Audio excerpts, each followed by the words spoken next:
Live before lock. Josh and Eddie, click that. Heyo, what's going on, everybody? Here we are, live before lock, Monday, March 11th.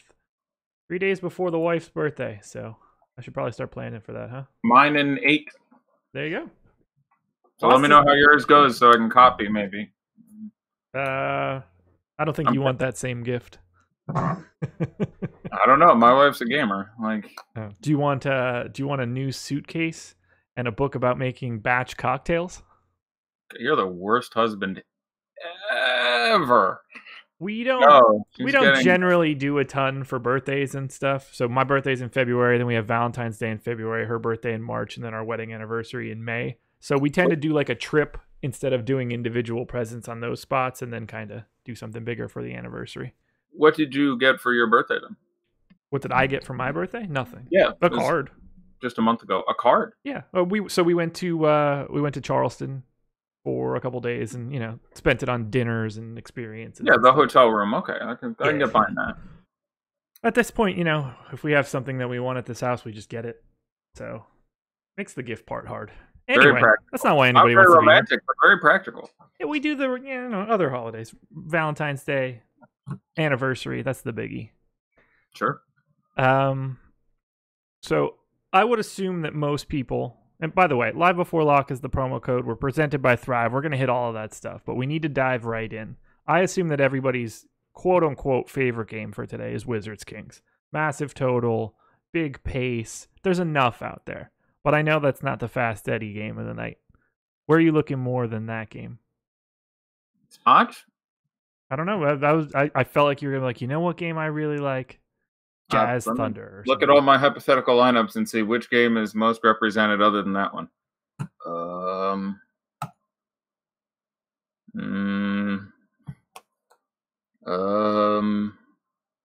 No. After that one, it's tough for me because obviously some value guys on Charlotte are pretty interesting now. The Jazz and the Thunder obviously has a lot of it. I guess Jazz Thunder comes in pretty solidly in second place. Okay. Followed by, Brooklyn and Nets. So I like all the other games. Charlotte and the Hornets. I like guys on both sides of that game. Some Pistons work for me. So, but I guess Thunder, Jazz, and Hornets, and Rockets would be the two that would set my heart aflutter after the first most obvious of them. Okay, so talk to me here. Is it the Utah side or the OKC side that stands out more for you?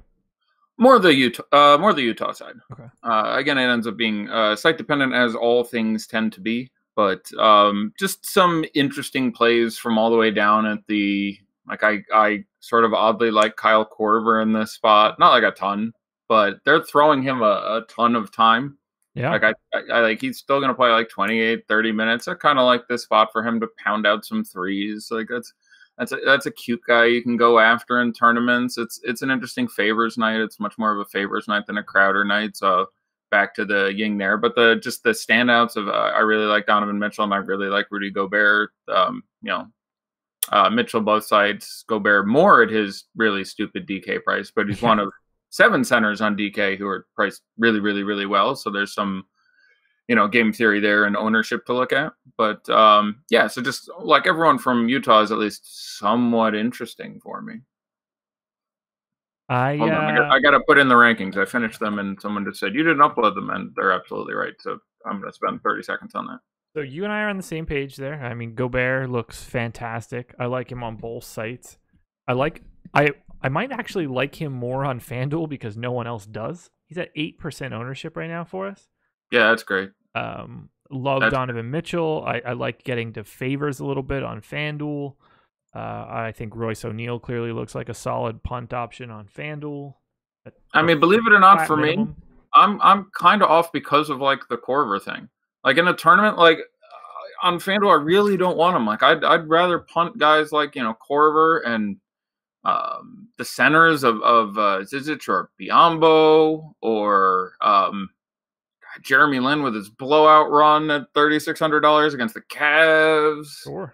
Or like there's just other places I'd go where I I don't think there's a chance anymore that Royce gets 36, 40 minutes. Like, I think they've just decided for their playoff run, they're going to run Korver out there 26, 28, 30, and that comes off Royce. So 29 minutes of Royce, like, Cash is fine with me. Yeah. But he's just a pretty weak fantasy producer, and 28, 29 minutes of him is a lot less exciting than 36 or 40 for me. So obviously not out of play at the minimum on small forward, but and probably the best punt at that position. I can actually no, you probably have Miles Bridges, who I'd go to tonight.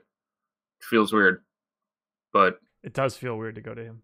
Yeah, he's also dreadful, but I feel like he's dreadful with an upside as opposed to Royce, who just really rarely gets towards that sort of upside. But I think I'd rather Miles in a tournament. Okay. Ownership would be a question there. Not excited about either of those plays, to be sure. No, not so much. I do share your zest for it, though. On the OKC side, it's pretty cut and dry. I don't have much that I would go to other than Russ and PG. Yeah, I mean, I think Paul George on DK in cash is an interesting question. I think, for my one or two cash centers, you're still looking at hopefully Gobert and Drummond, or paying down for some of these other guys who are just priced really well. Even Marc Gasol, I think I'd probably save the $700 you're getting off Steven Adams. But, I still project him for 32, 33, and he's pretty chalky safe. But yeah, in tournaments, no, I think you've got it. I can see Schroeder is still too cheap on FanDuel. I guess you could lean that way with a couple shares. But yeah, it's Russ and Paul George. And for me, both sites, I prefer Paul George pretty significantly. Obviously, we're super worried that his shoulder is jacked up to the point that he's just not good. But the matchup is so much better for him than it is for Russ. Particularly if you exclude the double overtime in the last game they played. Like, Paul George looked really good. Outscored Russ both games pretty easily. And Russ shot 3 for 17 and 4 for 18. I'm trying to remember what it is, but numbers under 5 out of numbers greater than 15. And like, this is a bad spot for him. So, and it's, believe it or not, a little bit worse here with Rubio out. So yeah, I like Paul George more than Russ in general, but again, you are risking that he's not 100% healthy. Absolutely. Yeah, I like Paul George quite a bit on DK, at least more than Russ. On FanDuel, though, where the gap is only $700, I like Russ quite a bit.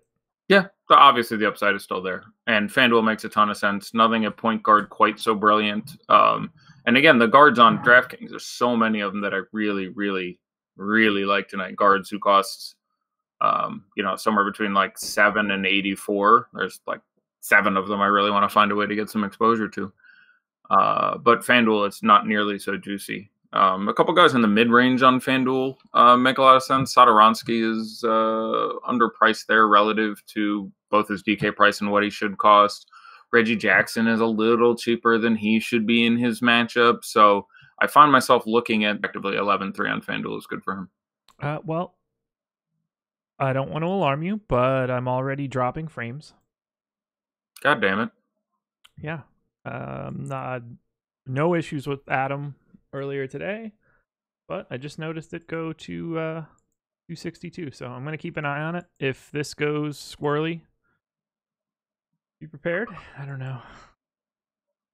Someone just sent Miles Bridges or Nemanja. I assume there is a significant price difference, but I like Bjelica quite a lot. That game is obviously boss.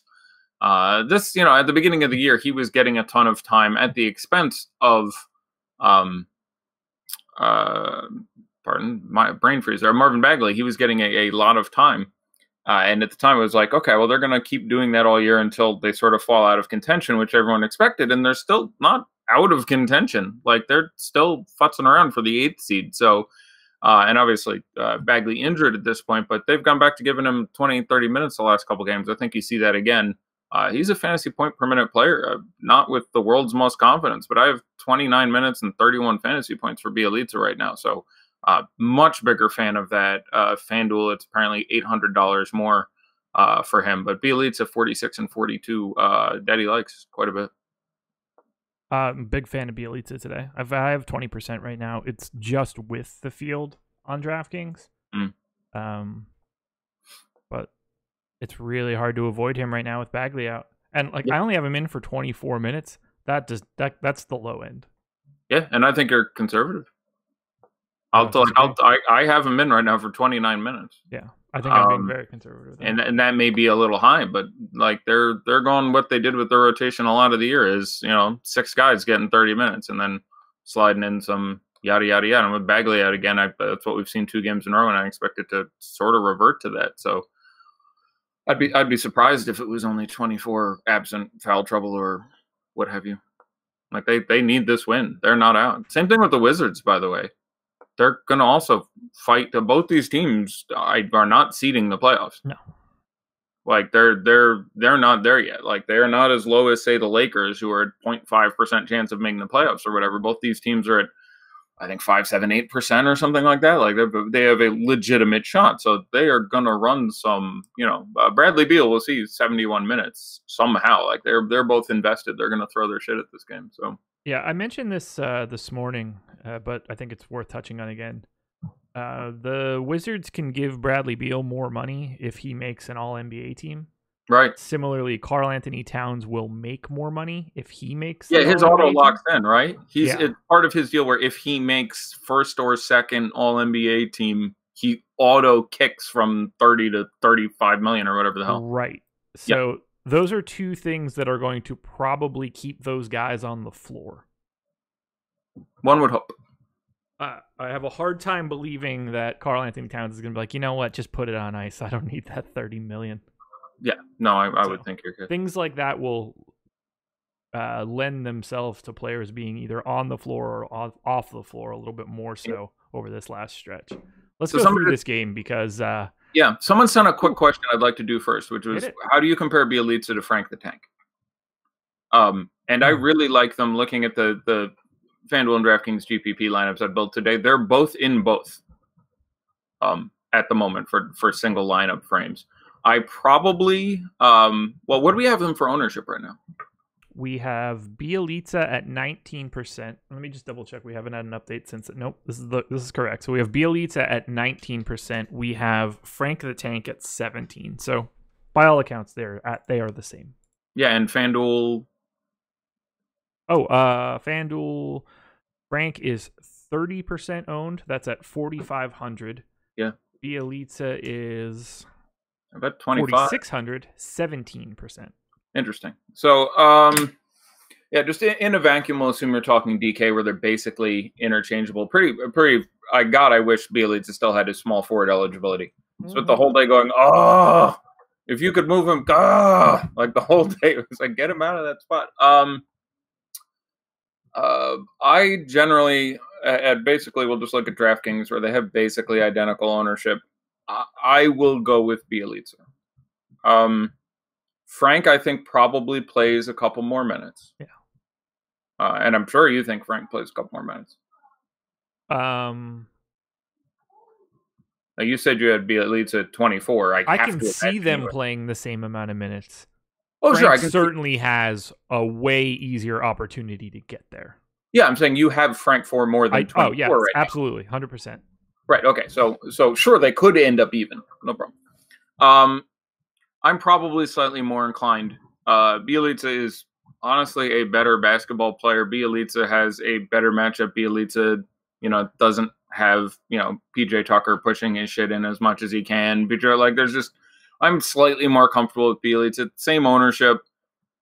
I'm probably a little more comfortable with Bjelica. But again, Frank could end up playing 36 minutes and, Bjelica could end up playing like 24. I would still, if I could only play one of them, I would play, as many DFS analysts call him, Nemanja Bjelica. Bjelly. Bjelly. That I don't mind. Big fan of the Bjelly nickname. Yeah. This game has, it's checking off basically every other box that you would want outside of maybe the Kings defense being solid. Yeah, the Kings defense has gotten a lot better. So, favorite player, let's do DraftKings prices, top 3 in order of preference, both teams. You pick one to go first on, I'll go on the other one. I'll go first here. Okay. And number 1 with an absolute bullet is Buddy Hield. Yep. Okay. Same. Especially on FanDuel, by the way. Like on DraftKings at $7,400, he's outstanding. I love him. The matchup is as good as it's going to get. Dude profiles to make 7 3-pointers. Takes 20 goddamn shots every game. Like, just huge fan of Buddy. Yeah. And then FanDuel, where's the same price? Oh, God, my stars and garters. Get me a fan. Yeah, we actually touched on that this morning. Like, don't let the disparity in their prices fool you. You know, like, we say that it's worse on DraftKings, and it is, but he's still also fantastic. Yeah, on as far as like being like, he should cost, his value today in this matchup would appropriately be something like 8,000 on DK and 8,800 on FanDuel, right? Or something like that. Yep. Like he's wicked underpriced on FanDuel. He's underpriced on DK, and I bet our ownership isn't too crazy. I haven't looked at ownership, but I bet he's in the low 20s. 17 on DraftKings, 25 on FanDuel. Yeah, I have 55 right now. Oh, Elizabeth, I'm coming. Okay. Yeah, that's exciting. Okay, so I'm with you. You were healed number 1. I heartily concur. Okay. 2, Bogdan. You're giving me the Wizards, by the way, which is much harder. I want to get out there. Oh, I thought we were doing 3 across this game. Oh no, I was saying you pick a team and give me your favorite 3 DraftKings pricing in order, and then I'll take the other one. You're giving me that works for me even better then, because then I'm going to continue doing the Sacramento Kings, which is way easier. Bogdanovich. He's number 2 for me. That's close. I at that point it gets really interesting because again I love everyone. Let's like it is really interesting for me because at what I think will be stupid low ownership, really like Willie Cauley-Stein.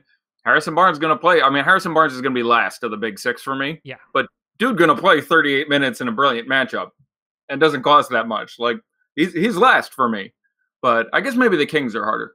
After first, it's tough. I have Beal on top by a mile, and then I can listen to any of the other names but Harrison Barnes. If you tell me you like, Bogdan or Bjelica or Willie or De'Aaron, I'd be like, yeah, I can see that.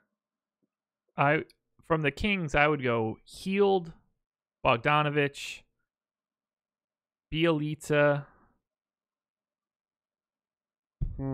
Barnes, Fox, Willie Cauley-Stein. And I know that you're going to have a follow-up question for me listing Willie Cauley-Stein last.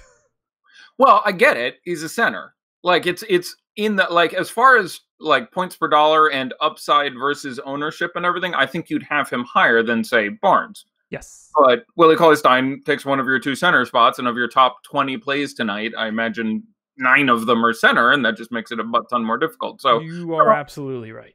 It is a lot easier to put Harrison Barnes in a lineup than it is Willie Cauley-Stein. Yeah, no, so I get that. But just, for reference, it's just to be clear, you're saying it in totality of building a lineup on DraftKings, not just like this dude's price and expected performance, because like Willie is still getting, 26, 29 minutes in that range. The matchup does not get a ton better than this. No, it doesn't. So yeah, also using the same criteria for the Kings, I will slightly differ. I'd probably go Healed. I'll go Healed, Bjelica, Bogdan, Fox, Barnes, Stein. But okay. Actually, Stein, Barnes. I bet we have Willie Cauley-Stein at like 7% or some really too low number. How about 7%? Is it 7? It is 7. Nailed it. Boom. Completely worthless skill. There's people all the time we're talking about, like, oh, your shit could be wrong. I'm like, you realize there's a point at which your projections are irrelevant to make them more accurate or very close to it. Like, as long as I know it's high single digits, how the fuck would I act differently? Like, oh, he's 5 as opposed to 6.5. That changes everything. Really doesn't change shit. It doesn't. Yeah, it's just one of those things. Okay, you do Wizards first, just because I like reacting to your shit. Okay. We're saying DraftKings. Sure. Okay. If I would have done this on FanDuel, I would have had. I wouldn't catch as much grief as I'm about to catch for this one. I have more Jabari Parker than I have any other Wizard. Proceed to elucidate this opinion. He would be number 5 for me, I think, but do it to it. Yeah, he's lowest in ownership of all of these guys. Okay, well, if I'm being honest, Beal, Ariza, Portis, Satoransky, Parker, and Bryant are all basically the same for me. If I move any one of those guys 1 minute up, 1 minute down, I can really shuffle the deck chairs here. Interesting. What this is showing me is that Jabari Parker is the easiest piece from the Wizards to fit into my lineups positionally. Yeah. And additionally, if you're saying he is, I'm guessing of all the players you listed, he is, you didn't say Jeff Green. So of the players you listed, which were Satoransky, Bjelica, Portis, he's lower owned than all of them? He is 9%. He's lower than everyone except for Bryant. Jeff Green is at 10%. Which is why I didn't say him. I bet he was higher than Bryant, because again, center, like getting Bryant in there is a giant pain in the ass. Yeah, Parker is dead last. Yep. So that's I don't disagree with your logic. Again, that's just an ownership play. And on a 6-gamer, getting a guy in this matchup with that kind of upside, I'm fine with it. I'm very scared of this game because I'm coming out in play I am miles under Satoransky, and I'm normally very heavy on Satoransky. I am miles under Portis. My next thing was to say, and on a Portis, I differ with you. I really like Portis, especially with the forward eligibility. Satoransky, I like a lot of guards today. FanDuel, where he's better priced than he is on DK. I'll put it that way. I have him more on FanDuel than I do on DK. Right, and I think he should. He's been overperforming a little bit. Is the easiest way to explain it. His fantasy production has slightly outpaced what his expected fantasy production should be given X shots, X time, whatever. He still does not shoot that much. Let me log this shit for a second here. So, okay. How about it? Shots last X games. 9, 7, 11, 8, 12, 7, 7, 9. So that's very consistent. Dude's taking 8, 9, 10 shots a game. Maybe you'll get 1 or 2 on top of that. Usage in all those games I listed, in the first one, which was against Charlotte 3 weeks ago, 21, didn't get to 20% in any of those games. Dude is not doing a lot, okay? DraftKings special got to 11-11 and 10 assists in 3 of those last 6 games. That is more than I would expect out of. I wouldn't expect him to get 10 assists in half his games. And he's gotten there in 3 out of his last 6. Don't get me wrong, guy can pass perfectly well, but especially with Beal playing X minutes, him being more ball dominant, just has done a little better than I would expect him to do over that period of time, and also had some just ceiling shooting days where 1 out of 2 from 3, 2 out of 3 from 3. Like, just all told, I think he's slightly overproducing, and again, the ceiling isn't that massive. So I think he's overproducing, and his fantasy point totals in those games were 26, 28, 24, 31, 25, 45, 34, 30. Now, obviously, the dude has all the ceiling in the world in this matchup. So I'm in no way surprised if you get 42 fantasy points out of him here, and he could be an outstanding play. But I just think he's slightly higher rated than he should be for all these reasons, and I like guys at a lower ownership. Now, if he's like 7%, I'd love him. He'd be my favorite play on the slate. But if he's going to be, I don't know offhand, I'm guessing 18 or 20. 23. Yeah, exactly. So, I think I would come in under that number for that reason. Like, you just need things to go really well. Could he, his average game in this spot is something like 15 points, 8 assists, a steal, 4 rebounds, and 33 fantasy points, which is just fine. But if he's the chalkiest dude on the team or close to it, I'll look at the other guys. Yeah. That's sort of my thought process.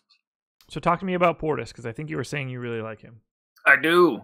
Dude's like, the spot is simply really good. When he is out there, he goes to work. His minutes are generally only imperiled if he starts off poorly. I don't think this is a spot he's likely to start off poorly in.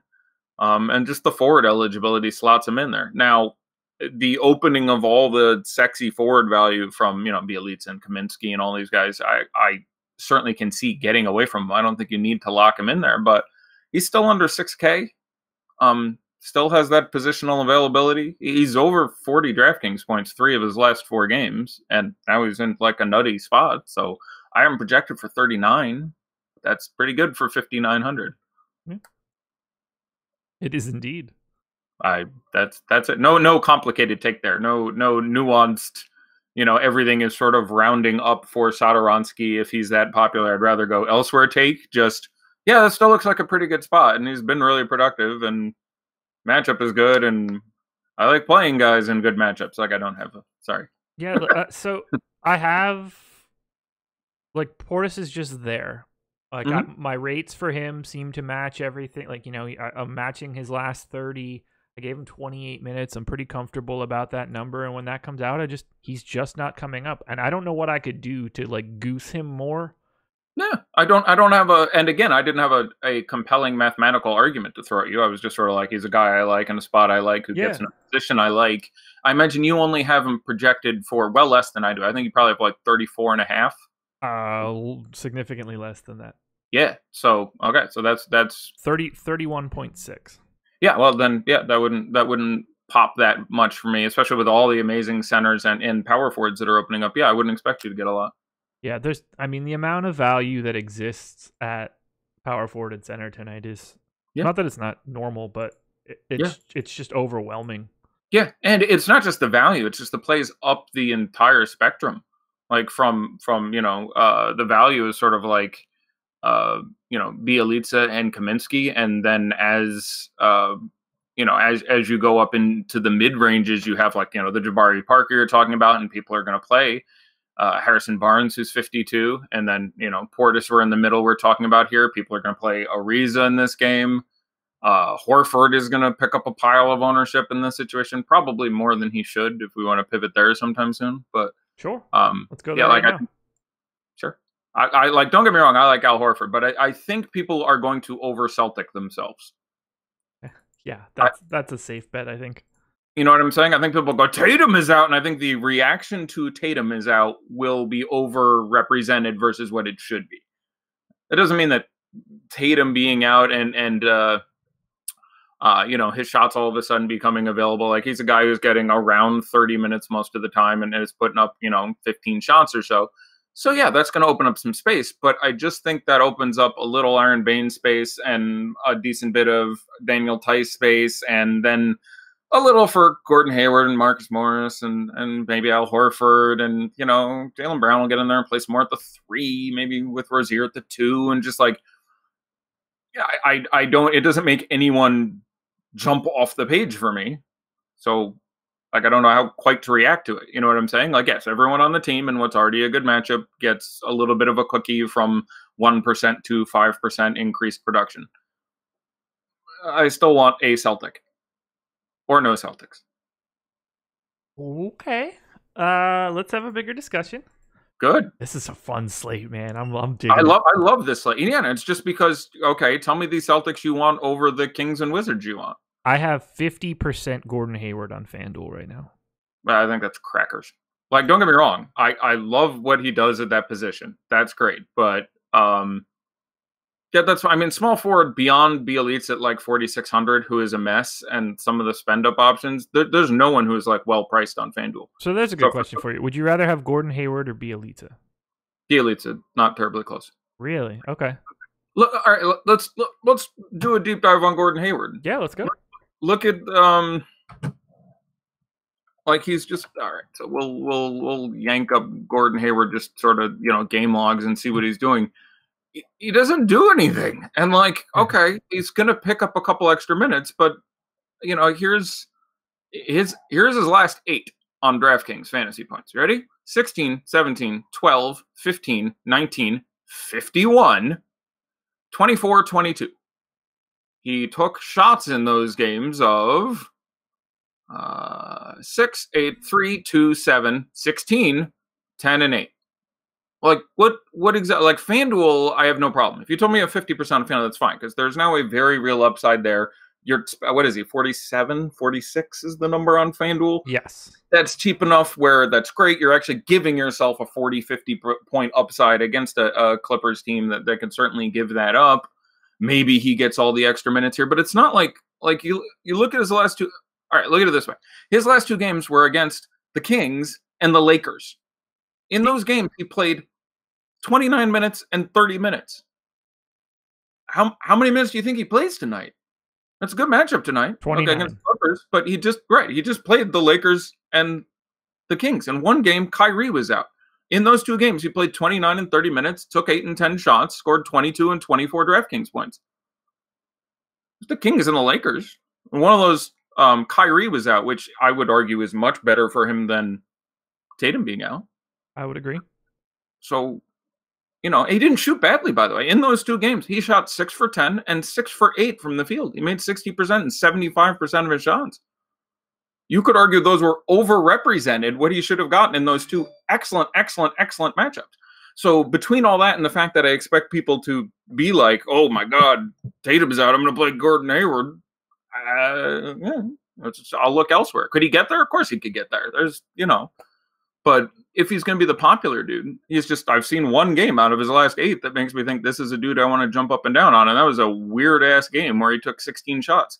That didn't happen in all the other ones. And Kyrie's in there. So what you're telling me is he's due.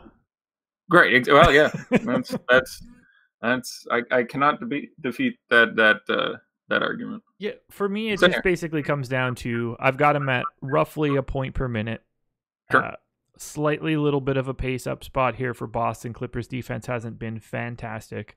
I've got him playing almost 30, 29 in this spot. And at that salary spot, particularly on FanDuel for 4,700 and that position, it's really easy to get to him and use him as a pseudo punt. FanDuel, I'm fine with it. Like I was thinking DK, where you're taking Kaminsky and Bjelica and just all kinds of guys I like more. And the price isn't as good. FanDuel, he's underpriced more because there's $100 difference FanDuel and DraftKings. I can't remember which is which offhand. He's $100 more expensive on FanDuel. Sure, which still means he's better priced there, and all the other small forwards are priced infinitely worse. So for that reason, FanDuel, I have no issue with 50%. DraftKings, yeah, I'm wanting a little or none. I wouldn't complain if you're just like, I expect him to be more popular than Jaylen Brown and Marcus Morris. I find it about equally as likely as those guys capitalize on this opportunity. Okay. So who's your favorite Celtic? Again, it's of course site dependent, but it's going to be Kyrie or Horford. Okay. Let's take a quick pause there to talk about Kyrie Irving and a little bit of a Thrive prop that he has. I knew it. Kyrie Irving, we have a total amount of points, rebounds, and assists. 38.5. You get a slight boost, 105 points for the over. Let me load my shit. I had closed out my file when I was done dumping on Gordon Hayward. It's going to go off now, and I hope you're right. I'm going to call him John Collins for the next week when he does. That's just remember, everybody, in case you're curious, Eddie told you all to not play Gordon Hayward. That's how this works, right? Yep, that's exactly what I said. You should tweet at him when he plays well. What's so frustrating is all right, I'm not getting into it. You're pushing my buttons. Just going to yell at us again. So. You are pushing my goddamn buttons. I 34.5 on Kyrie. Points, rebounds, assists. I'll take the over. Okay. I have the over as well. Yeah. And spoiler alert, since I know that there's no way Adam is listening to this right now, it is not one of my 10 props in my contest against Adam tonight. Game 2 tonight. You won the first one, right? I saw? Of course I did. I really wanted to side bet it, but I couldn't find a way for it not to be like rude. You know what I'm saying? Without saying who I wanted to side bet out. Like, I really thought it would be good to get some action going on it, just because, again, I don't get to actually play DFS like you lucky bastards, which, by the way, don't take for granted that you can do this. Thanks. I really wanted to get some action going so I could, like, follow your shit, but I was like... I mean, Adam is the clear favorite in this, if we're being honest. He'd be really rude to bet on one of you. Why is Adam the favorite?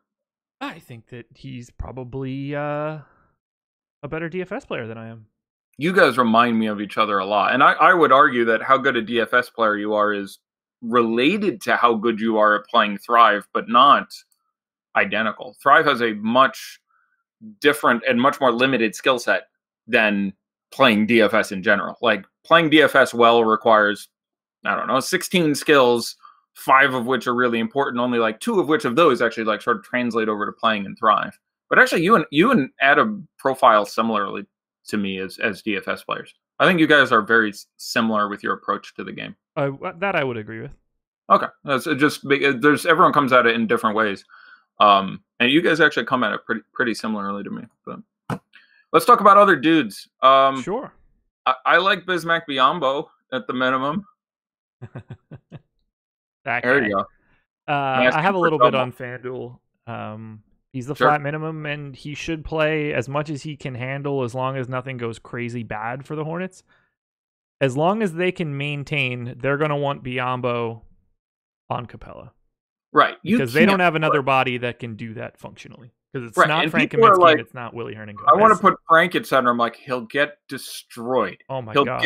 You can put him at the 4 and have him sort of hang around on PJ Tucker and not get overly abused, but he's still going to get abused a little bit. And if you want to know how I see this game going wrong for Frank, it's Frank is a defensive liability. And if they decide to just constantly switch it, oh, sweet, we got ISO on Frank.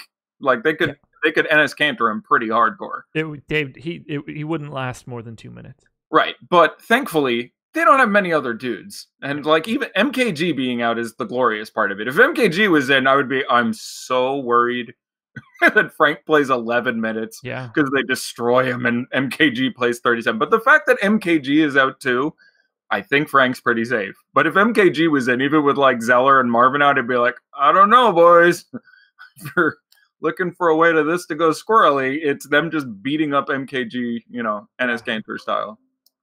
I'm with you though on Biyombo.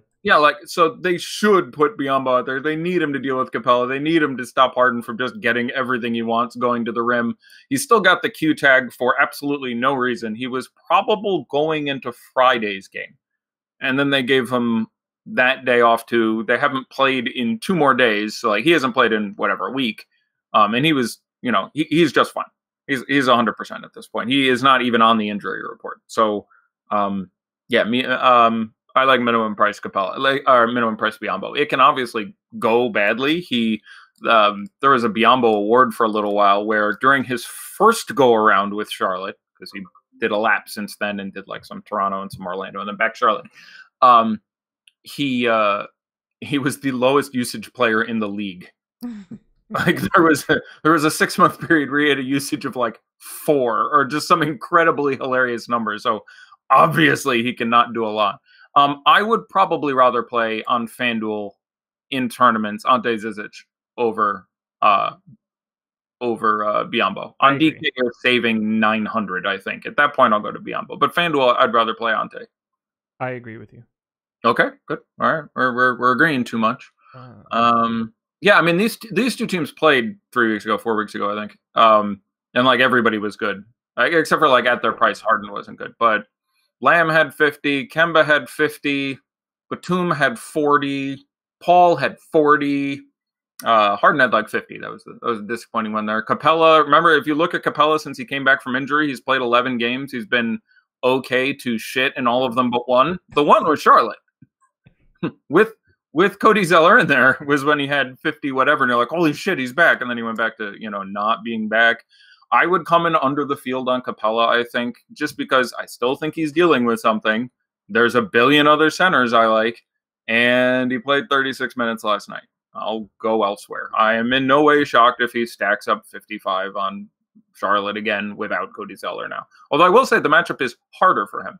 Like, Biyombo is going to do a better job on Clint Capela than Zeller would. Zeller is fine, but he is not a great defensive center. He does a lot of good things. His positioning is elite. Great pick and roll guy, but Biyombo just keeping Clint Capela off the board. Biyombo is a worse matchup for him. So for all those reasons, I would come in under on Capela. Yeah. And now it's your turn to say, so Eddie is telling you not to play Clint Capela. That's fine. That's what you're saying, right? I'm just a patsy. You're saying just completely fade Clint Capela. There's no chance of him going for 55 fantasy points. Exactly what I said. See, that's what I heard. Sometimes the mic cuts in and out. It's almost like people hear what they want to. Okay. Yeah. What do you think Clint Capela's ownership is right now? You want to makeshift daddy like right now? I haven't even loaded our ownership today, which is more fun for me. I like this, especially if you get to do a daddy like. Two decent games for daddy like today, by the way. Yes. It's gonna be big.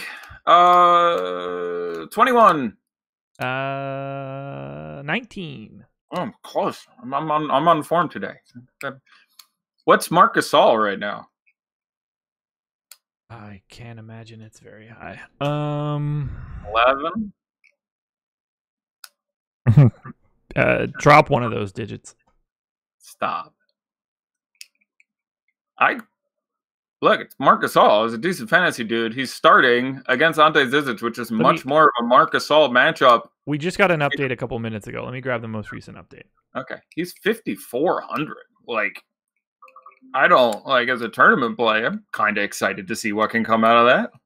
Right. Like, you are dealing with, it's, I was going to say it's worthless in cash. Dude's really cheap, but 5,400, like, I would give him 26, 27 minutes since he's getting the start, but we've seen him 27, I think. Yeah, we've seen him get 30. So for tournaments possibility, like, what do you give Marc Gasol in 32 minutes? Not being that 9% right now against Cleveland. See, I was close. I said 11. I'm in there. So yeah, so 5,400. That's kind of like if he plays 32 minutes against the Cavs. They are in Cleveland. Slightly smaller chance that they destroy Cleveland. They certainly could. There's not a lot to like on that Cleveland side. Let's be clear. No, by like I mean from a real basketball sense, not a DFS. Oh God, no. Yeah, it's. I keep waiting to see Kevin Love just go full Timberwolves style and be like, "That's it. I'm taking 36 shots. Watch how it's done, kids," and just be like, "I'm gonna try to score every time down the court." But even if he did that, this is not the team in which I'm like, yes, great. Like, you're dealing with you. They have 4 guys who defend him at an elite level. Yeah. Like, I don't, I said today, it's the worst spot that Kevin Love could ever put himself in. That's an interesting question. I'd have to sit there just because of pace reasons and think about, like, full strength earlier this year, Memphis, full strength Utah. Like, I'd have to think of, but as far as dudes he's got to deal with, like, I think Marc Gasol might be the best of the 4 guys. Gasol, like Kawhi and Ibaka are brilliant in that spot. Yep, like, Siakam as well, solid. Yeah. I think I put Siakam here down, and then and I wasn't even counting OG. I was like, you can put just in man coverage, Marc Gasol, Serge Ibaka, Pascal Siakam, Kawhi Leonard on Kevin Love, and they're all well above average at the job. So yeah, we talked a little bit about that this morning actually. Oh, okay, yeah, it's because like 7,700, I want to like it because I want to be like they're minus guys. He gets some time at the 5, probably. I can see the upside happening, and he can still bludgeon his way to it. But I'd kind of rather do Chetty Osman, Jordan Clarkson, especially with Dellavedova out. That makes me kick 2 extra minutes to Clarkson. I don't want to do anyone. Don't misunderstand me at all. In any raw points perspective, go back and look at the other early game, but. All right. Is there another game that we should touch on? Pistons are generally. All right, talk to me here. This is a question. This is going to come off very similar to my stance on Willie Cauley-Stein. So I'm clearly leading you. How do you feel about Jarrett Allen tonight? Well, I mean the price is radically different on the 2 sites, but DraftKings Jarrett Allen. I really like him. Mm-hmm. Don't get me wrong. I understand the concern. He has, looking at my notes this morning for this matchup, the highest ranking I give someone is 3+ marks. I have a shorthand thing for I'm just burning through to look at guys. And Andre Drummond gets the 3+ marks in this matchup. Jarrett Allen gets 2. Like he's looked really good against him. He's been able to maneuver around him. I've watched, this is I've talked about extensively a few times these guys have played. So I'm going to, top of my head, I think they've played 6 games against each other. In like all the games in which Jarrett Allen got real time, he was really fantasy productive. He had a double-double. He had a double-double with 4 blocks. He just managed the situation fairly well. I would probably still rather Marc Gasol. I would probably but in tournaments, I really like $4,800 Jarrett Allen because I imagine people look at the matchup and go, "Fuck no," or maybe not. Or maybe not. I don't have much. Yeah, and I don't blame you. It's and again, we're not looking at the world's biggest sample set. Now I got to go look at it. Now I got to go because I don't actually have the logs in my notes. Yeah. So here we go. Everyone's favorite thing, which you get a lot of people saying like head to head they're worthless. They're not worthless. They have to be contextualized. Yeah.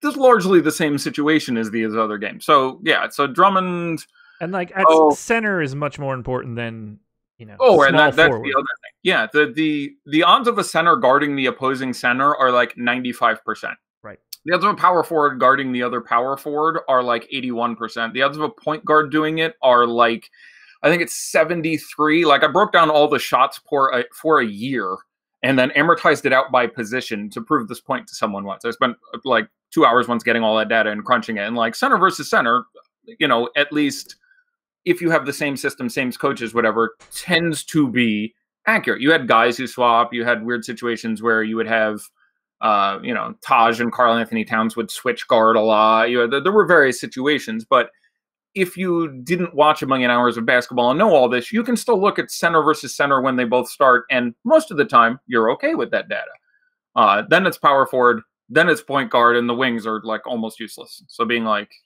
this starting two must have guarded this starting two is just going to get you in a lot of trouble.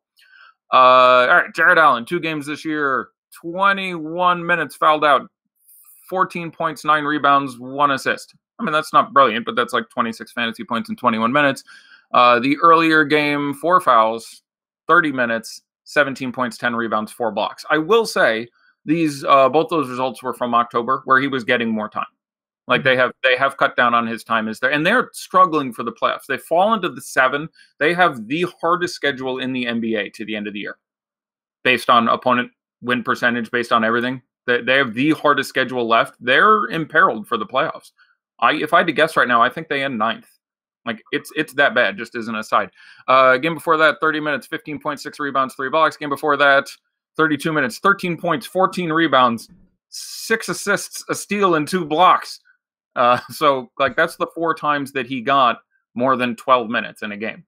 He was good in all of them. So, and again, normally that wouldn't mean a ton to me, but it also like he looked like he managed it okay on tape. So in tournaments, I would have 10% is the long story short. I'd have 0 on FanDuel, but that's, yeah, I can see him randomly bouncing out 35 here.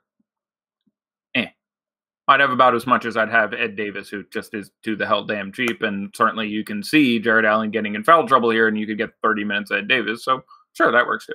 Yeah, I have this sea of dudes. Like Drummond, Blake. Like to take Jared Allen means that I don't have Andre Drummond or Blake Griffin or Rudy Gobert or Kevin Love or Pascal Siakam or Montrezl Harrell.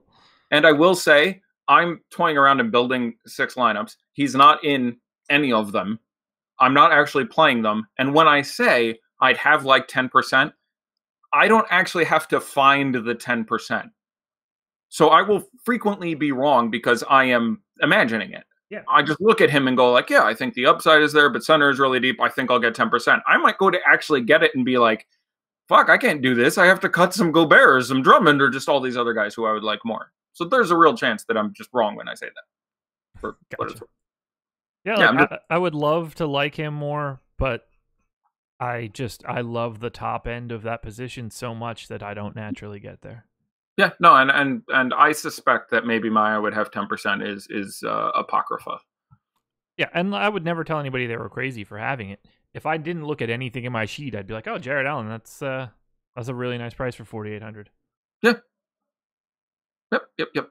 Right, it's a matchup he has managed to handle pretty well. And again, I said this from the beginning of the year. If you've been watching the shows earlier, you'd have heard me say I really like Jared Allen more in matchups where he just gets to hang around in the paint more. Like it is a huge difference. Like when he gets an opposing center who does not bang out threes, his average goes up so much. He's just very good when he can hang out in the paint because he just gets more blocks. He doesn't have great lateral quickness, et cetera, et cetera. So that's just unsurprisingly that plays in here. You ready for questions? Let's close it out. All right. Sure. First one up. Let's rank these 3 guys. I don't know which site. Who do you like most in cash? Gobert, Donovan Mitchell, Kyrie. Barely Gobert over Donovan Mitchell over Kyrie in cash. I haven't thought about it at all today, so I would be giving you an uninformed opinion if I were to answer that particular question. Yeah, I mean, for me, it's just... Kyrie, I think minutes and whatever, a little more imperiled than the other two. I really like the matchup for the 2 guys on the Jazz, and then between them, Gobert harder in cash to zero out than Donovan Mitchell. Donovan Mitchell can shoot 3 for 16, defer a lot, you get a big Joe Ingles game, whatever the hell. Yeah. Rudy Gobert is going to pull down 15 rebounds. Like, it's hard for him to just put up an absolute bagel. So in cash, I'd slightly prefer Gobert to Donovan Mitchell. That's my unrefined thought process. Okay. FanDuel, Royce and Frank or Marquise Chris and Bjelica? Oh, God. Mm-hmm. So Chris or Royce? Right.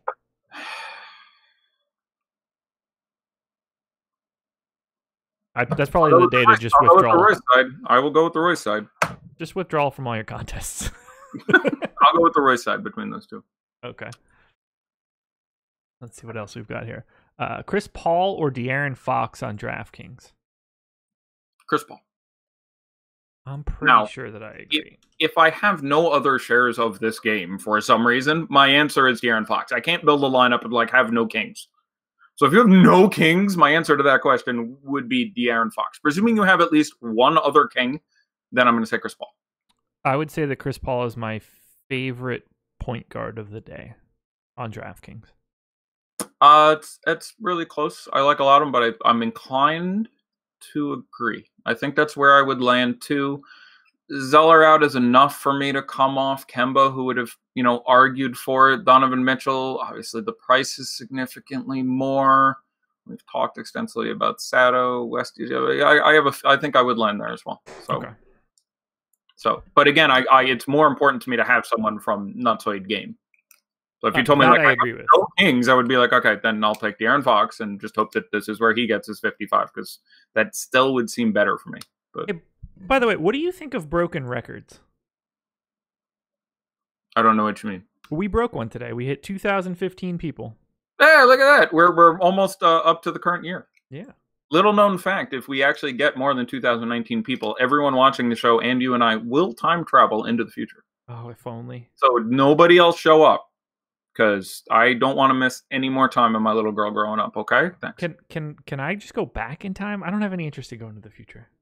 Yeah, everyone feels that. Interestingly enough, using standard physics, it is almost certainly going to be physically possible to time travel forward. It will almost certainly be impossible to ever time travel backwards. I just need to load a different app in the simulation. Oh, well, yeah. Well, it's not. All right, we're not going to do that again. That was an all-time great show, though. This viewer spike, I put down to our eschatology conversations, but all right, we've got a ton of questions in here. Portis or Favors on FanDuel? Yeah. Most frequently, my answer to that question will be Portis. If you have Beal, that's enough to kick me on. You know what I'm saying? Yeah. Donovan Mitchell and Portis, Beal and Favors. I would sort of so, but independent if none of those other factors are present, I will slightly hedge onto Portis there. Okay, I will take Favors there. Yeah, and I don't blame you. This is a favor spot. I expect to minute him up here. There are matchups in which I think you get 28 minutes of Jay Crowder and 21 minutes of Derek Favors, and I'm worried. I'm pretty sure Favors gets his 26 here. Hard not to like him. Do you have any interest in Brandon Knight in a FanDuel GPP? No, I don't think the ceiling is there. His last game was his best game of the year. He might have got to 30 or something. I remember being his best game in 3 years. Yeah, I was like, that's not. He didn't play in 2 of them, but yeah, the any interest? I do not think he's entirely he's going against the Raptors of all teams to try to fire that bullet. But your theory is game blows out. He plays the last whatever the hell, but I think he's starting for them right now. So I don't think he plays in the blowout. So I'm very little interest. He's basically a minimum price guy on FanDuel, so it's hard to have no interest in anyone. But if there was a guy, it would probably be Brandon Knight for me. Yeah, also hit that like button if you're still here, people. And hit it on your way out the door if you're bailing. See what else we've got. All right, this is a DK Cash question. Brown and Kaminsky. Wait. This is last man in. Brown, Kaminsky, or Bjelica? I will again say Bjelica. Okay. Very close for me. You could make an argument if you have 2 other Kings and no Celtics, then maybe it becomes a Brown for me. If you have no, you know what I'm saying? They are all close enough for me. Just in a vacuum, more often than not, my answer would be Bjelica. I just want to know, what can Brown do for you? I'm hoping he's talking about Jalen and not Bruce. Yeah, for real. What else we got here? Lots of questions about Nemanja Bjelica right now. Corver or O'Neal on DraftKings? We know the answer for you, right? Bjelica is very similar to yesterday. I liked Ian Clark. Guess what? Ian Clark didn't get enough goddamn minutes. Bjelica, I feel started off great too. Yeah, he really did. He went out and had like 10 fantasy points in 6 minutes. Like, oh yeah, like there was 1 second there where I liked him and Jackson, and literally like he assisted a Frank Jackson 3-pointer, and then a minute later Frank Jackson assisted him back, and I was like, oh god, I'm loving it. And then yeah, he stopped playing. So you know who didn't start off hot? Trae Young. Nate didn't end. Well, I guess he ended fairly hot. He had like 8 at halftime, so I guess the second half was perfectly tolerable. But yeah, he bailed out. It was looking real rugged for a second. Yeah, he was. Back to backs. They're real. They're for real. Apparently. What else we got? What else we got? Dinwiddie or Harrell for the utility spot on DraftKings? I will hesitantly take Dinwiddie. I think they are both reasonable tournament plays. I will take Harrell. He's a guy that I like quite a bit in relationship to the field. Field at 5% right now. I've got 17. What's the field on Dinwiddie? 10, I believe. Okay, I'm fine with that then. Yeah, I can go your way. You know what I'm. Where else have we got? Tony Parker out. Interesting. That's very interesting. They're not on a back-to-back or anything. Pistons, Rockets, and Raptors played yesterday. Cavs and Clippers play tomorrow, for what it's worth. Yeah, let me. I mean, that Tony Parker one shouldn't matter. Basically, just give those minutes to Shelvin Mack and. Yeah, and Graham or what have you. Like it'll turn into not guys you want necessarily, but it helps a little bit. Chance they go big. Oh, is Graham back up? Yeah, I guess he just played in the most recent game, huh? Yeah, I think Graham's back up. Not certain, but he played. He played on the 9th, so. There it is. Yeah, let me just. 6:59. So let's get that in there. I don't have anything else. Adams or Portis on DK, since a question that I can see. Portis in a tournament, Adams in cash. Okay. Thoughts on De'Aaron Fox on FanDuel for cash?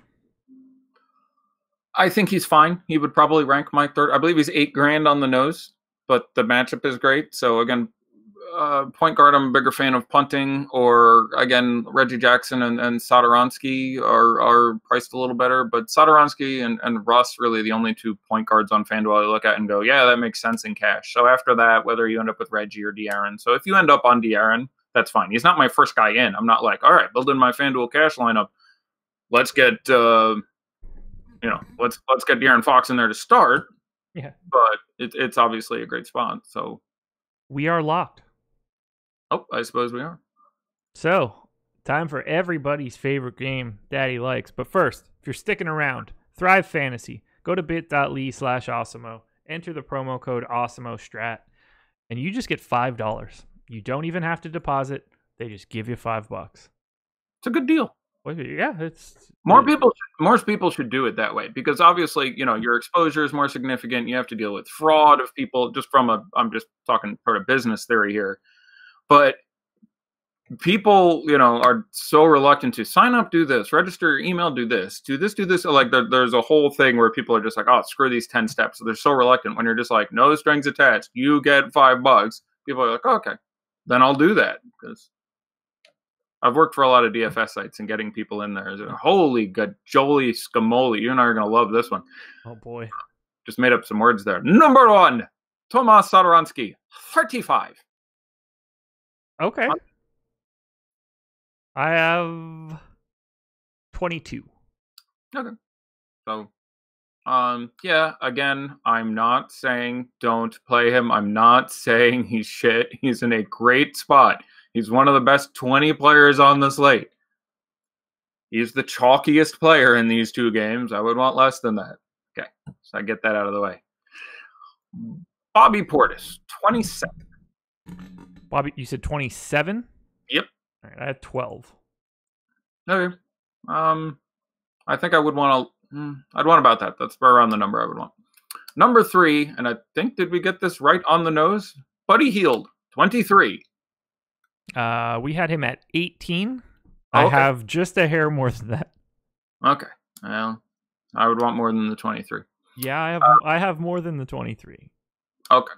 I thought you said I'd have a hair more than that. You were being euphemistic. Yeah, like a lot of hair. You have like 40. Like 50. Yeah, okay. Good man. Yeah. I think you're in good shape there. Bradley Beal, 23. Also, literally 0.03% less than Buddy. I have 12. Yeah, hard for me to argue. It's you and I like Heald and Paul and other guys who I think would keep me under that number as well. But again, they're not technically eliminated from the playoffs. It's a brilliant matchup, and they might run them out there for 40 odd whatever the hell minutes. So yeah. I'm not going to argue with anyone's Bradley Beal in any amount. Nemanja Bjelica, my boy, 22. I have more than that. As you should. Harrison Barnes, 20. I have 20. And that makes me feel perfect. I don't want to be over on Harrison Barnes. I'd be comfortable under, but then that'd be the day that he decides to be a basketball player. Someone says, where were you guys on Crowder today? Wouldn't get out of my model. Not a Crowder day for me. I don't mind someone's Jay Crowder. That matchup's going to have plenty of pace, and there's plenty of ways he gets there, but it was more of a favors than a Crowder day for me. And again, I've been less on favors and more on Crowder most of this year, I think, than the public. So somewhat notable when I would rather play favors. I have none on either site. Yep. De'Aaron Fox, 19.3. I'm fine with that. Where's he at? I have 10. And, I'm okay with that. At some point in time, the ownership has to come down on the guys we're naming of the Kings. I can only have so many of them. Bogdan, 16. I have more of him than anybody else. Really? You have like 60? Mm-hmm. Ooh. I mean, if you're going to take a stand, again, a guy against the Wizards is going to get his time. Is hard, hardly a bad place to do it. 5,500 too. Like, he really has to bagel to be bad. Yeah, I'm fine with your logic there. I'm terrified though. Kevin Love, 15. I'd be under that. I have 18. Okay. Yeah, that could have been 12, and it would have been like, yeah, whatever. Yeah. Ante Zizic, 9.3.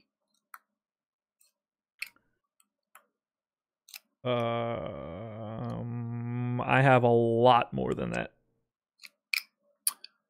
Yep, can't blame you. I think I would have more as well. FanDuel, I think he might be my favorite center play. It's like, I don't mind him. I don't mind Drummond. I don't mind minimum price Biyombo simply because I expect the ownership to be a fraction of what the Zizic ownership is. Couple guys in there I didn't mind, but DK, I think I'd be around 15 or something if I had to guess. This guy I'm sure we got almost right on the nose. Jabari Parker, 9.06. I have 8. There you go. Colin Sexton, 8.86. You have none. I have one lineup with Colin Sexton. Got it right. Willie Cauley-Stein, 8%. I was off by 1%, and the algorithm was off by 1%. We'll call it a draw. One of these days, I can't win that game because the only way I win is by making the algorithm look bad. But I'm really curious whether or not my off the top of my head bullshit is better than the algorithm. It's close. Like I said 9, one of us said 9, the other said 7. He was 8. There you go. Marc Gasol, where the algorithm was closer than I was. I said 11. The algorithm said 9. 6.4. I have him in one lineup. Yeah, I'm a pretty big fan at 6.4. You need that game to stay close, and you need him to play the minutes. So you need two things to happen. But if those things happen, he should beat the shit out of 5,400 as a price tag. Yeah. Chetty, 6 on the nose.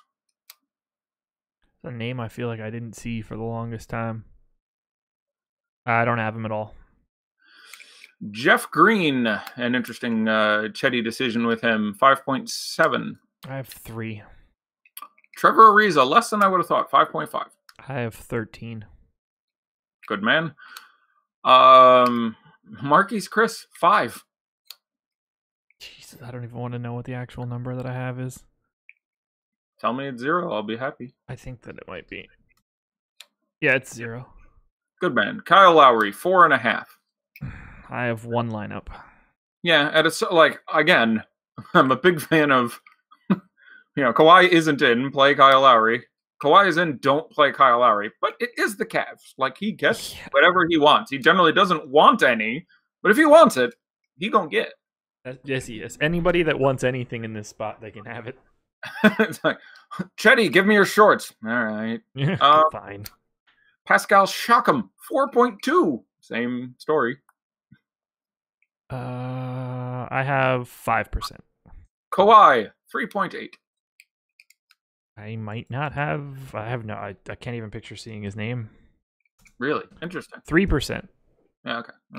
I figured you would have gotten some chucked in there, depending on what your randomness is set at. Jordan Clarkson, 2.8. 17. Here's the one where just it better be a 0. Serge Ibaka, 2.2. I hope I have none. I would think you did. I mean, I guess he 0. might get. Yeah. He didn't even show up in the 250 that I crunched. Yeah, I mean, like, if he's not starting, what do you think his minutes are? Like, you're hoping for 24. Anyway. Brandon Knight, 2.1. Yeah, people think the rush is real. He's back. Yeah, they wish he is back. I don't have any Brandon Knight. Shout out to Brandon Knight, Kemba Walker, the fantasy best friends for a couple of years. There were like 2 years there where they just sort of had a handshake. We won't play defense against each other. And like twice a year, I got to have hey, guess what? Brandon Knight's starting against Kemba Walker again. Everybody gets 50. It was great. Harry Giles, 1.8. I don't hate that. Nope, I don't have a problem with it. I have 3%. So. Yep. Jeremy Lin, 1.7. I pray to God I have 0 on DraftKings. Yeah, DK, that'd be a big 0 for me. FanDuel, I can get behind it. He's my favorite point guard, I'm pretty sure. Yeah, he got a ton of ownership, but I'm fine with it. Yep. Danny Green, 1.7. Again, if you're going to get the 7 Danny Green three-pointer game, this would be where it would happen. Confident I have no Danny Green. David Nwaba, 1.1. There's no way I have David Nwaba. Thomas Bryant, 0.9. I at least need to search for it. I've got one lineup. OG Anunoby, 0.5. Zilch. With everybody there. So, terrible fantasy. I guess blowout, right? I mean, there's your theory. If I'm going to try to play the blowout, I'm probably going to pick somebody other than OG Anunoby. Right, exactly. Also, same ownership, Norman Powell. Yeah. I don't need OG to lock down the 13th best guy on the other team during blowout run. Yeah, exactly. Yeah, and that's the thing. It's like, even if you think OG like gets a first half rotation and plays the last 13 minutes of the game, okay, you've got 17 minutes of OG Anunoby. Maybe it happens. Norman Powell, who would rather play in that spot, same ownership. Troy Brown, 0.25%. He was my second favorite raw $3,000 guy after Biyombo. Dude's playing 20 minutes. Game's going to go. No comment? Sorry, I was trolling someone in YouTube chat. Oh, by all means. No, that's important. You take your time. Pat McCaw, 0.1%. McCaw! Oh my God. Do you know that was my thing? No. Oh my God. You just intuited that? So you doing shows with Cedric Phillips a year ago and other guys, and Summer League the year before last, my favorite thing was to go, McCaw! Like I would do that with that's so funny that you did that. I used to crow noise Pat McCaw. I swear to God, people will tell you. It's true. It happened. Nick Stauskas, 0.6. Corey Brewer, 0.04. Excuse me. 0.06, 0.04. Sam Decker, 0.03. Channing Frye, 0.02. I believe, congratulations, you played yourself. Is he? He's active. Is he? Yeah. For some reason I thought he wasn't there. Alec Burks, 0.02. Yeah, he's there. Okay, here we've got it. Marvin Bagley III, 0.01. Congratulations, you've played yourself. Has returned to basketball activities. I'll be honest. I might rather have Bagley than Fry. Bagley can't pick up any turnovers. I was going to say, what's hilarious is you'd be better off like 10% of the time or 3%, or there's some non-zero percentage of the time you get negative numbers out of dudes, which is pretty funny. Yeah. Oh, man. I'm so excited to see how this day shakes out. I'm excited. I'm like excited at 7 p.m. every day. Oh, so am I. I'm like Jesse from Saved by the Bell. I'm so excited. So I just bought a shirt with that on it. With what? You and I are having way too many of these. Like after the McCaw thing, and there's been like one yesterday and another one today. Like you and I are. Did we just become best friends? Do you want to go do karate in the garage? Yup. Like there's a thing going on here. Okay. The shirt's got like two big pictures of Jessie, and one side she's like happy and it says I'm so excited, and the other side says I'm so scared. I had no idea. Yeah. That is not the first Saved by the Bell t-shirt I have. I am sure I don't have any. The shout out for the late Luke Perry. Bummer. I saw a tweet the other day where I had tweeted about John from Cincinnati. which if you haven't seen, that is a show that not a lot of people are going to ever have heard about, even though it's a So David Milch, who is the guy who created Deadwood and all kinds of amazing other shows, and is super guy who I absolutely love, but is also artsy and as weird as fuck. As his follow-up to Deadwood, for I think he also did Luck for HBO, but his follow-up for Deadwood came out with John from Cincinnati, which was, I will attempt to, describing the show in one sentence is difficult, but I will go with, a California surfer community is visited by a stranger who says he's from Cincinnati, but is some immortal deity who can make things appear and disappear as well, and people start levitating off the ground, and speaks only in echolalia by reusing other people's phrases. So he only talks like, sort of like Darmok and Jalan at like the Star Trek episode with Picard. I'm dorking out way too much here. But anyhow, it's a weird fucking show that, unsurprisingly to anyone who saw it, only gets one season. But bit of a cult classic. I love it because I have no idea what's going on. Most of TV, and I apologize for sounding like a conceited prick here, but I know what's going to happen about 32 minutes before it happens. This show, at no point did I have any idea what was going to happen. Like, oh, that guy just started spontaneously levitating off the ground. Cool. Oh, that's weird. That guy's bird just kissed that boy who had a broken neck and healed him. Nifty. Like, it's just fucking out there. But anyhow, the surfing company, Stinkweed, which is the sort of the antagonist organization, the CEO is played by Luke Perry, and the second in command is played by Mark Paul Gosselaar. So you literally had Mr. 90210 and Mr. Saved by the Bell acting in scenes together. It's just like, oh, the 1994 version of me is a titter.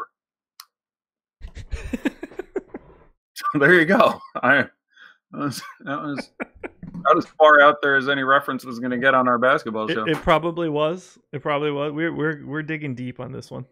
Digits with 5.2 fantasy points in 3 minutes. He is a monster. Buddy with 3.5 in 2 minutes. Nice. Well, I hope this keeps going because I got a decent amount on FanDuel. He was up 6. Yeah, he's in a quarter of my FanDuel lineups. You have love too. Keep it close, boys. Keep it close. Oh boy. Healed with 5 in 3 minutes. Do it, he buddy. needs to keep going. Him and Bogdan. Do it, Budrick. What is he on FanDuel? Let me see if I can. Who? Take a look, buddy. I'm curious what he is on FanDuel. Oh, ownership wise. Yeah, I was just curious if he got up to like 35, 40 or something like it. Should be significant. 33. 33 feels. Although I don't know if I'm looking in. Yeah, no, that is the biggest contest. That was a lucky first click. What do you think? 34. 5 of the 10 props that Adam and I selected are the same. Okay, I would expect that the number on average to be 5, 6. Like, you guys are pretty smart. You guys have pretty similar projections. You're going to generally jump on the ones where it's like over under 9, and you're both going to have 17. Yeah, so Buddy Hield was my number 1 today. And I read that one off to Adam while we were on the show, and I was like, okay, let me know how you feel about this one. Okay, what was Buddy Hield points 18.5. I have, hold on, I actually did a full projection sheet for them. I have 27.3. Yeah, I had 26.2. I think Adam had 27. We were just like, so, all the game theory in the world, and we're both taking the over. It's like, we're not going to give away the free win on. Yeah, I think he gets that.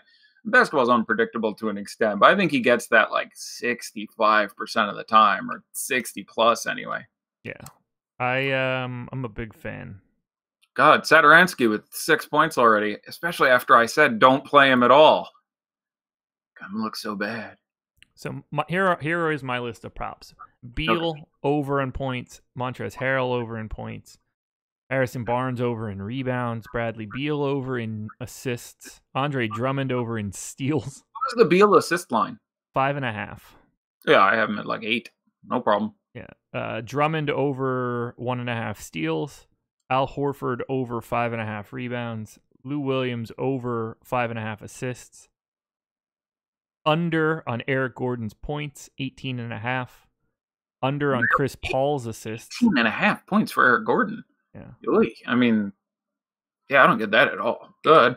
That was my number 8 prop. I have 14, I think. 13. Yeah. Chris Paul under 9.5 assists. And then my 10th selection is Donovan Mitchell over 28.5 points plus assists. Yeah. And on the off chance that one of those guys gets scratched in the next hour or two, Serge Ibaka and Paul George are my backups.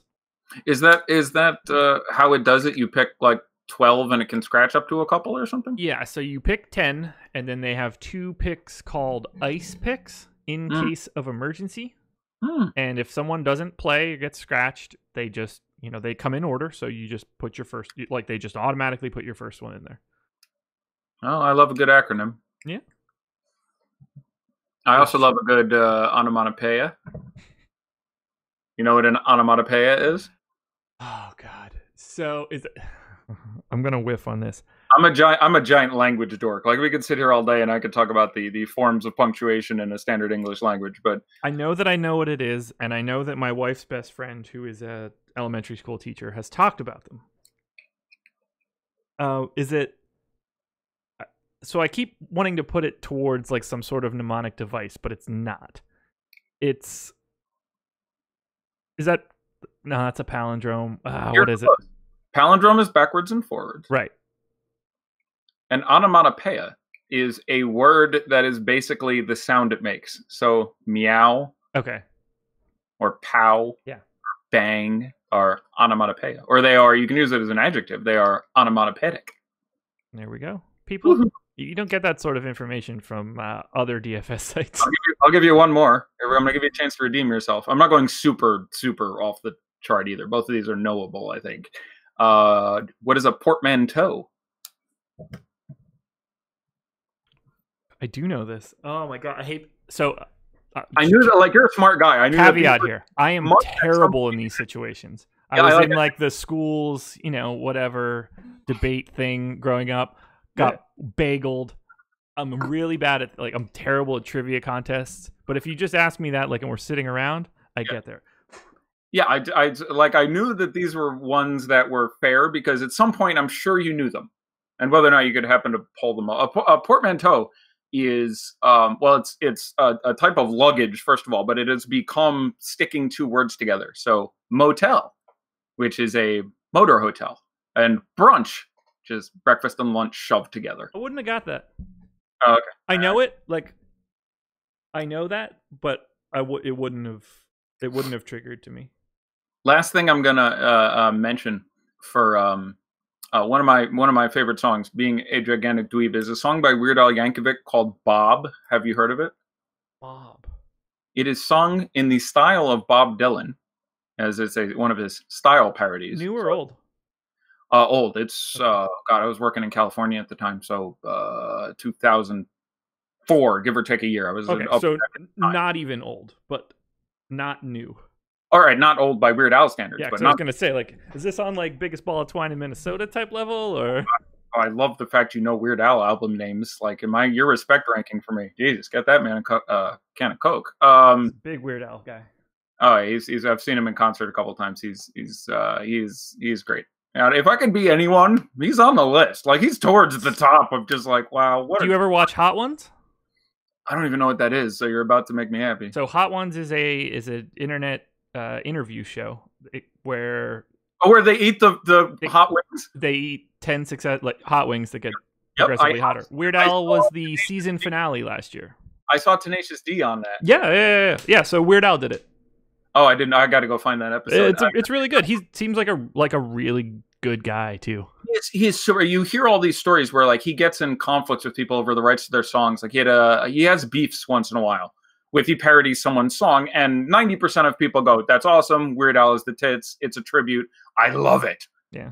5% of people kind of don't like it silently, and then 5% of people are like assholes and go after him in the media and shit. And so, like, he has had feuds with Lady Gaga and Prince, and every single time he comes out and goes, "I am so sorry," like, it just really seems to be very genuine, getting along up. Yeah. But anyhow, the song Bob. He said Kurt Cobain was really nice about it.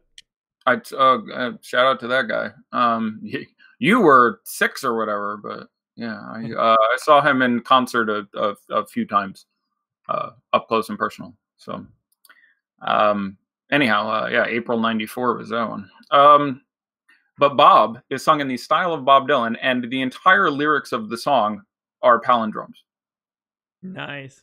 As I recall, the starting lyrics are, I man am evil, a German am I, never odd or even if I had a hi-fi. Lisa Bonet ain't no basil. Go hang a salami, I'm a lasagna hog. That sounds familiar to me. I'm trying to remember. It's an incredible song, but it's called Bob, which itself is a very short palindrome. B-O-B. Reads the same backwards and forwards. So it's like a double meaning title, and he does it in the style of Bob Dylan, and then all the lyrics for 4 minutes are palindromes. So yeah, I go, I go a flutter for grammar music, I guess. I love that genre. Like, I'm a huge Lonely Island fan. Oh my God. The number of times I have karaoke, I just had sex. Oh, it's fantastic. Or I'm on a boat. I almost, for FanVice, my DFS stop before this one, we did a now famous jumping off the boat video in the whole thing. And I was this close to performing I'm on a boat on the boat so that we could. It's fantastic. Regret very much not having done so. Have you seen Popstar? No. Oh, you should. Okay, hold on. Making a note. Popstar. All right, gonna see Popstar. It's on my list. You recommend it in that vein, but yeah. I mean, you'll be entertained for an hour and a half. Sure. Flight of the Conchords. Yeah. Flight of the Conchords, Tenacious D, Lonely Island. Yeah. Dr. Demento, Weird Al. Like comedy music is great stuff. I didn't see us getting on that one. Damn. Hard day is rocking. I kick off my shoes and I give a little stretch. My toes in the jacuzzi, baby. I whip out this book, The Buttress of Windsor. Oh, ho, ho, who's this? How's it going? That's the first thing I'll say to you. How's it going? Are you flowing? Listen, honey. I could do this for like an hour. I love comedy music is the shit. It's been too long. I'm gonna go listen to that for 2 hours. Hit that like button, everybody. Promo code live before lock, 50% off your first month with us. Thank you to Thrive. If you want to know, well, you can just assume that I'm up 2-0. But if you want to see it, check it out in the morning. I won't know if I win until I wake up. I will be long since asleep. But if you want to see me be up 2-0, coming back home, Game 3, which is not a real thing, but I'll say it anyway because it makes it sound more fun. Check it out. Check Twitter. I will be bragging quite a bit, and if Adam wins, I'll probably just block him. Eddie, anything else? No, all good. Back tomorrow. All righty. Later, everybody.